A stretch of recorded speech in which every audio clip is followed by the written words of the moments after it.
It started like any other day, until it didn't. A black woman walks calmly into a courthouse. She's completely unaware that in just a few moments, she's about to be assaulted by those sworn to uphold the law. They think she's a nobody. They humiliate her, violate her, and laugh while doing it. But what they don't know is, they've just laid hands on the wrong person. Because she's not just any woman. She's not just another citizen. She's the one person with the power to legally destroy them and flip their world upside down. What follows is a storm of justice, shocking exposure, and a courtroom twist that changes everything. Stick around. You're not ready for what's coming. And hey, tell us where you're watching from and what time it is. Drop in the comments below, subscribe now for more jaw-dropping stories like this. The federal courthouse was alive with murmurs that morning, the air thick with tension as lawyers shuffled past with stacks of paper and stern faces. The marble floor gleamed under the weight of polished shoes, and the tall wooden doors at the far end stood like silent guards to a room where lives were about to change. She walked steadily toward those doors, her low heels clicking softly, her posture graceful and upright. Her thick, gray locks were tied neatly into a bun, her long black coat pressed and perfect. But as she approached, a sharp voice cut through the buzz of activity like a whip. "Hold up there." Two officers stood to the left of the courtroom entrance. One, younger and nervous, glanced her way with curiosity. The other, taller, broader, and with a face carved in smugness, stepped directly into her path.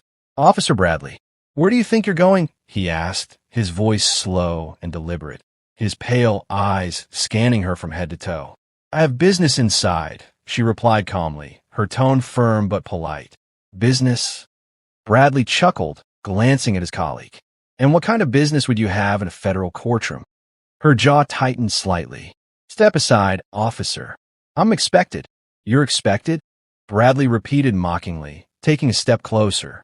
"I don't think so. A place like this isn't for, well, people like you." His words hung in the air like a foul stench. Around them, people slowed their steps. Some stopped completely, watching the exchange with curiosity. A few pulled out their phones, subtly recording. "I assure you, officer, I have every right to be here," she said, her voice steady despite the rising knot in her stomach. "You have every right." Bradley laughed coldly. "You people, you always think you're allowed everywhere. You think you can just walk into spaces meant for decent folk, don't you?" The second officer shifted uncomfortably. "Brad, maybe—" "Shut it," Bradley snapped at him. Then he turned back to her, his grin widening. "Tell you what," he said, pulling a pair of scissors from his breast pocket and flipping them open with a soft click. "Maybe you can go in, if you clean yourself up a little. That wild hair doesn't belong in a place of law." A gasp escaped from somewhere in the gathering crowd. Her breath caught in her throat. "What did you say?" "You heard me," Bradley said smoothly. "Cut that filthy hair, and maybe I'll let you in. Show a little respect for the court."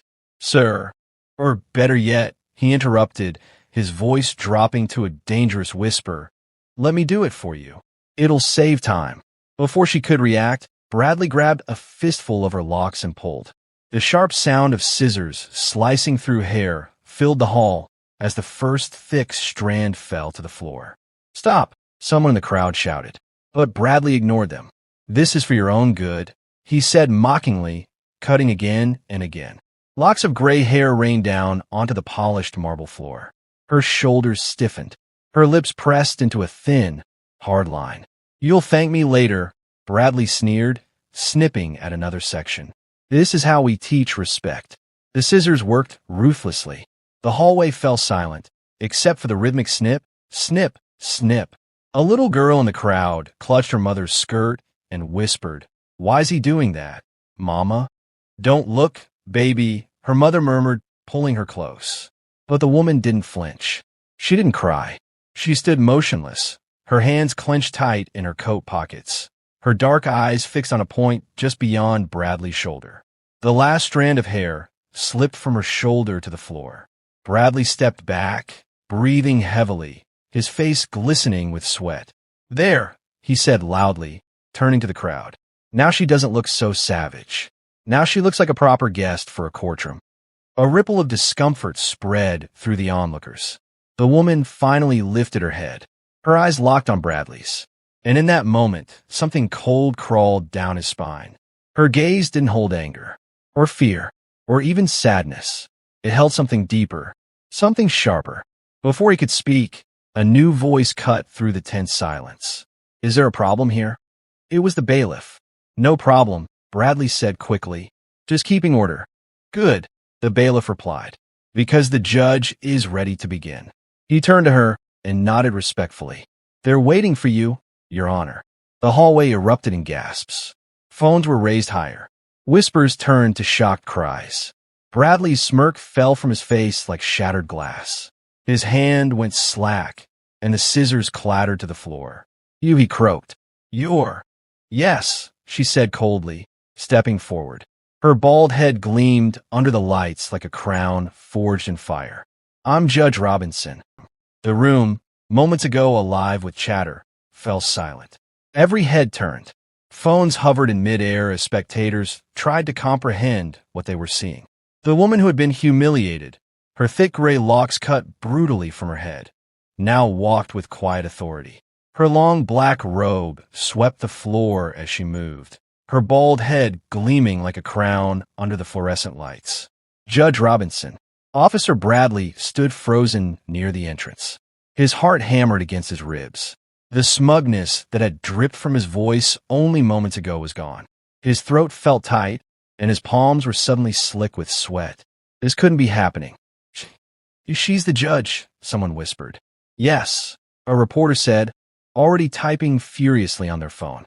"Honorable Justice Celeste Robinson, first black female to preside over federal misconduct cases in this district." Bradley felt the weight of 100 eyes swing toward him.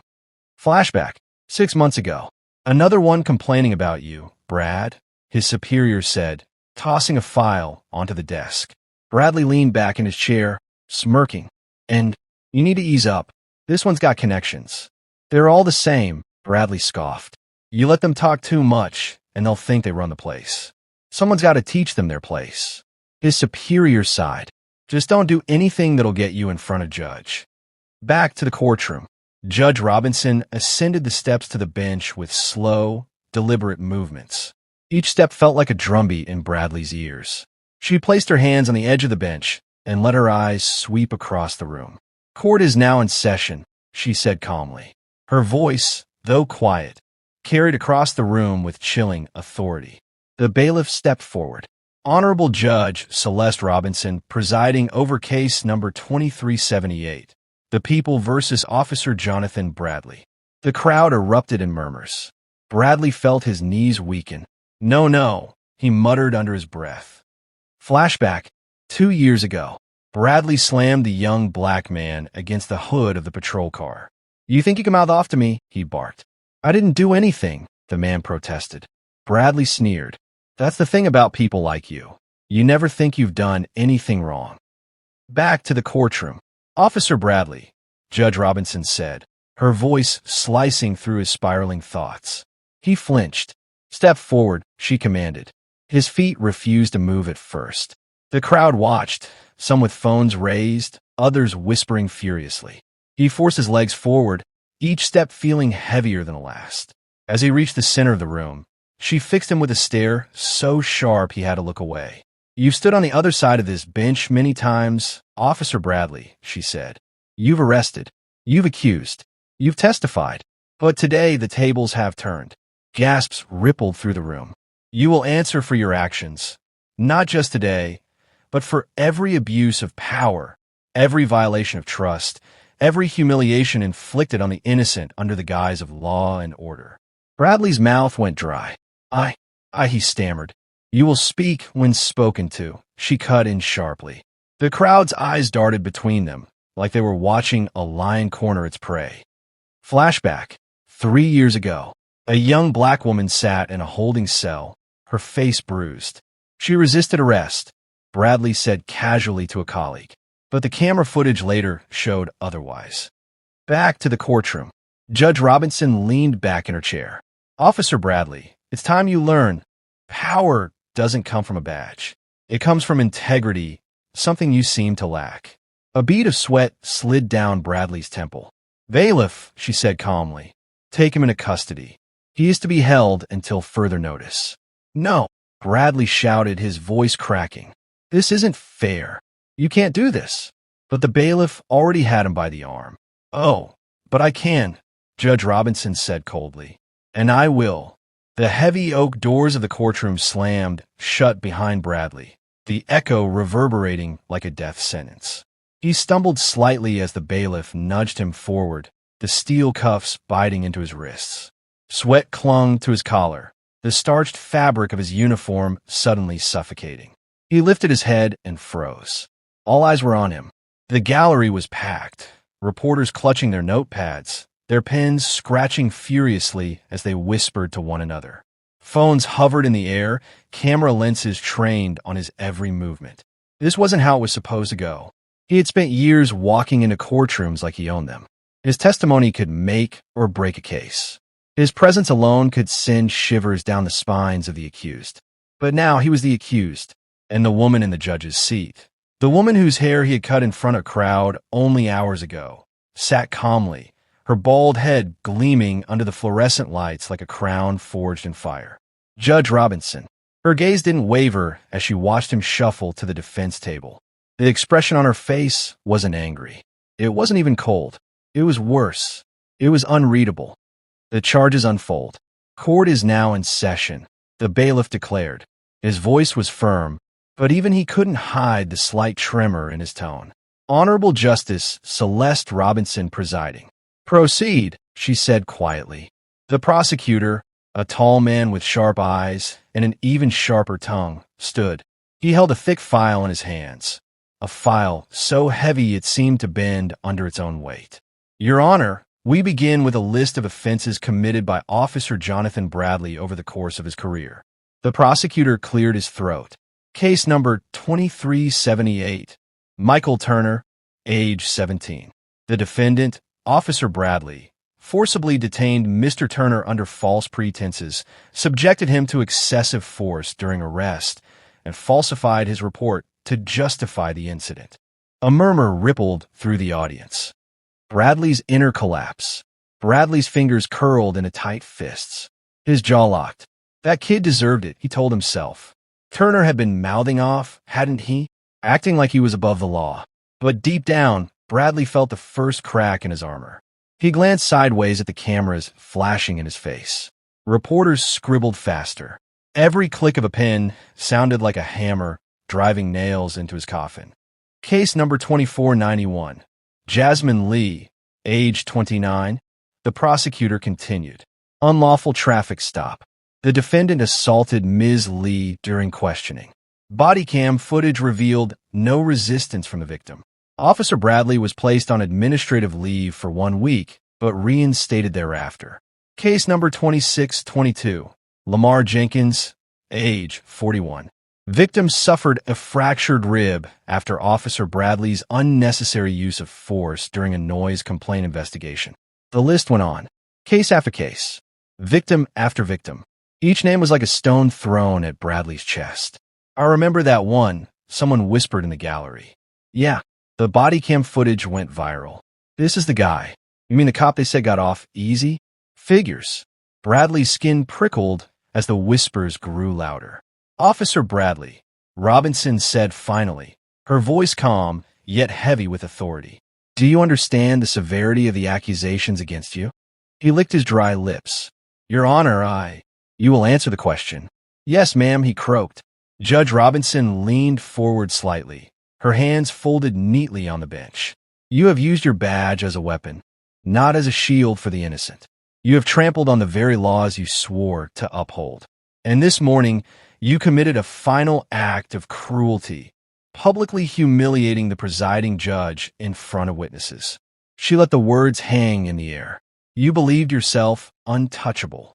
Bradley's mouth opened, but no sound came out. "Do you still believe that now?" The room was silent, except for the faint scratching of pens on paper and the soft whirring of cameras recording every word. "Bailiff," Robinson said, her voice cold as steel, "Officer Bradley will remain in custody. His bail is denied due to risk of obstruction and flight. In the next session, the victims will testify. Their voices, silenced for years, will finally be heard. The bailiff nodded and placed a firm hand on Bradley's shoulder. "No," Bradley shouted suddenly, panic breaking through his composure. "You can't do this. You're biased. You hate me." Robinson didn't flinch. "This isn't about hate, Officer Bradley," she said. "This is about justice." The bailiff began to escort Bradley out of the courtroom. Cameras flashed like lightning. As he was led away, Bradley looked back one last time. Judge Robinson sat still, her bald head shining like a beacon. And for the first time in his life, Bradley understood what it felt like to have power stripped away. The courtroom felt heavier than ever. The quiet murmur of the crowd seemed to vibrate against the walls, like the hum of a storm waiting to break. Officer Jonathan Bradley sat in his chair, his hands cuffed tightly, his knuckles white from the strain of his clenched fists. He could feel sweat beading at his hairline, trickling down the back of his neck. He didn't look up. He couldn't. He could feel their eyes, dozens of them, boring into him like knives. Judge Robinson tapped her gavel once, the sharp sound cutting through the tension like a whip. This session will hear testimony from victims and witnesses affected by Officer Bradley's actions. Each will speak without interruption.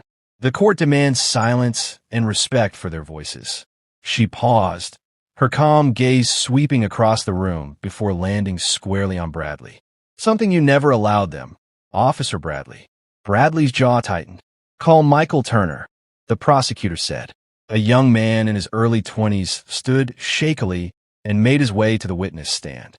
He wore a crisp white shirt, but his nervous hands tugged at the cuffs as if they didn't fit right.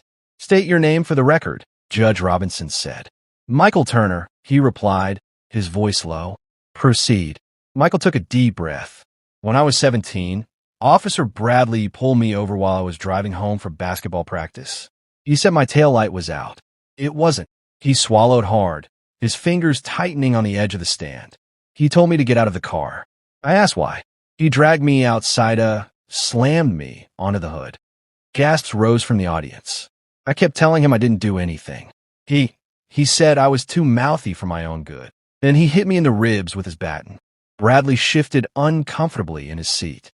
"Do you see the person who assaulted you in this courtroom?" the prosecutor asked.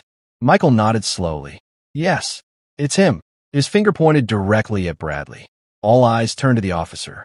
"Call Jasmine Lee," the prosecutor announced. A young woman with long braids walked to the stand.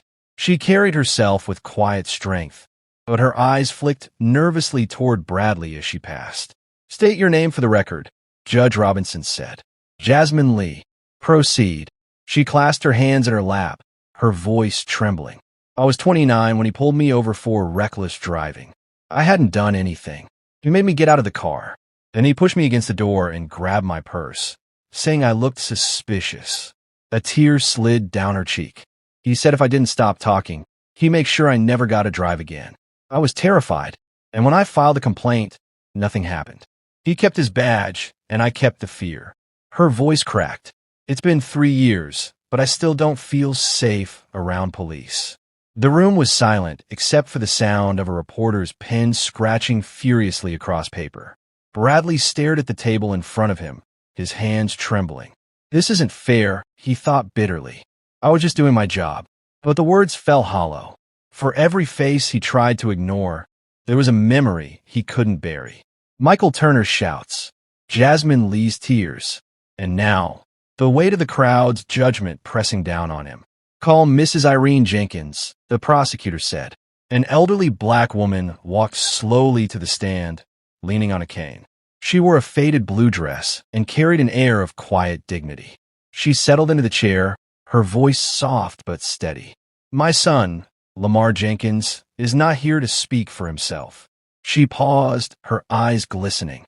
"He's dead." Gasps filled the courtroom. Bradley's head shot up, his face pale.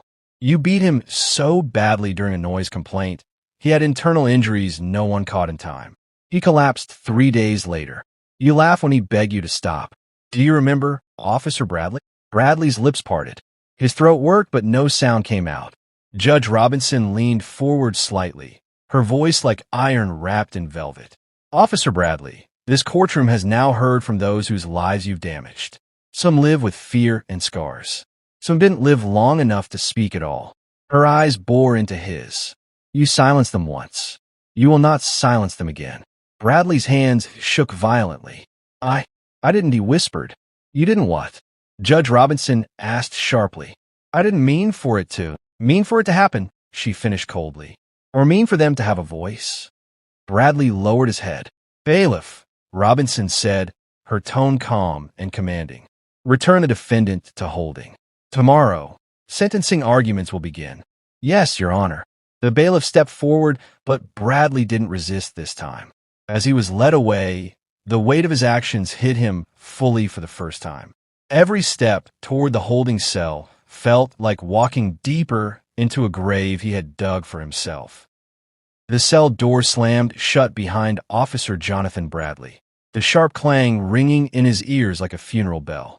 He sat on the edge of the narrow cot, his head in his hands, staring at the cold concrete floor beneath him. This wasn't real. It couldn't be. He was Officer Bradley, the man who made suspects tremble, the enforcer who controlled every block in his precinct. But now he was just another prisoner. His badge had been stripped from his chest. His gun was gone. His uniform replaced with a plain jumpsuit that smelled faintly of bleach. Bradley's heart pounded so loud it seemed to shake the walls of his tiny cell. He tried to steady his breathing, but every time he closed his eyes, he saw her face.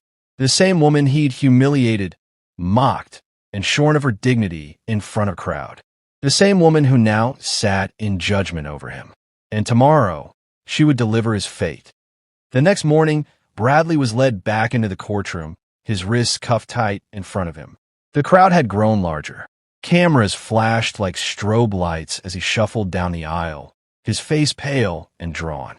He didn't look at anyone, not at the victims seated in the front row, not at the reporters scribbling in their notepads, and certainly not at Judge Robinson, whose calm, unreadable expression made his stomach churn.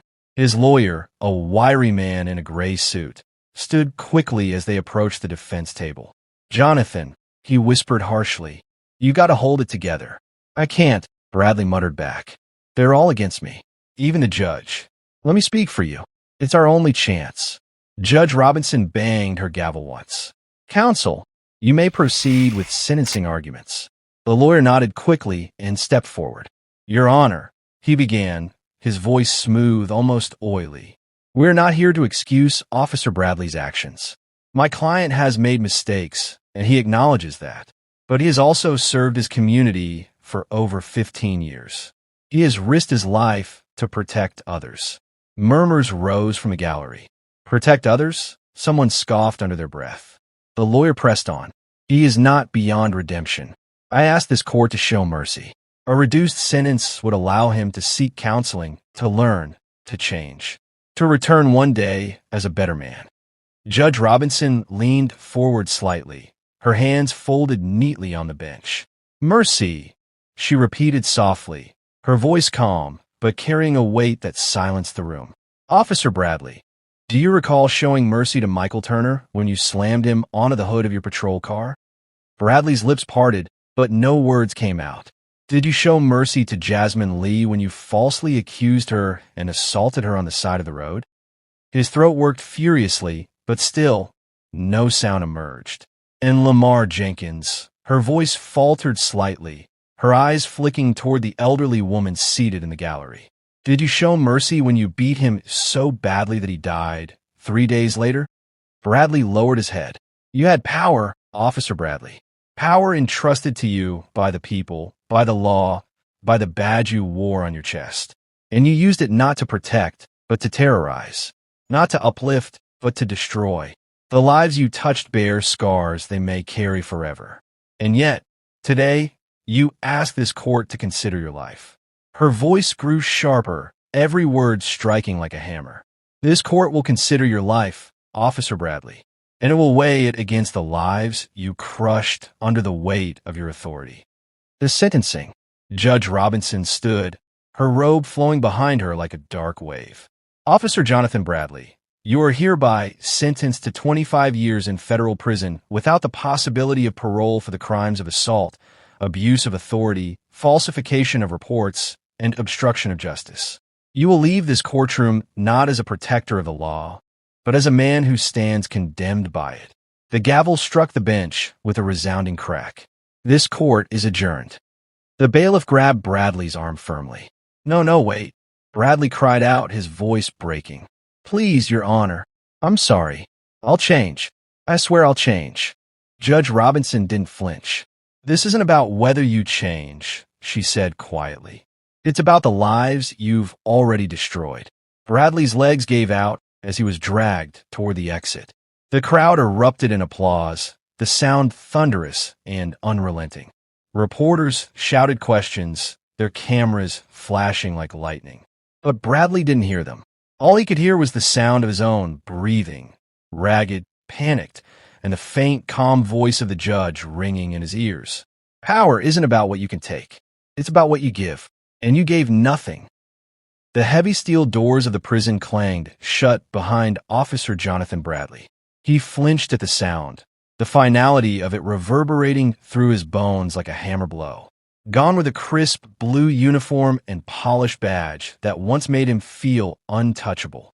Now he wore a dull orange jumpsuit, the fabric rough against his skin, a constant reminder that he was no longer a man of power. He shuffled forward down the narrow corridor, the sharp smell of bleach and sweat stinging his nostrils.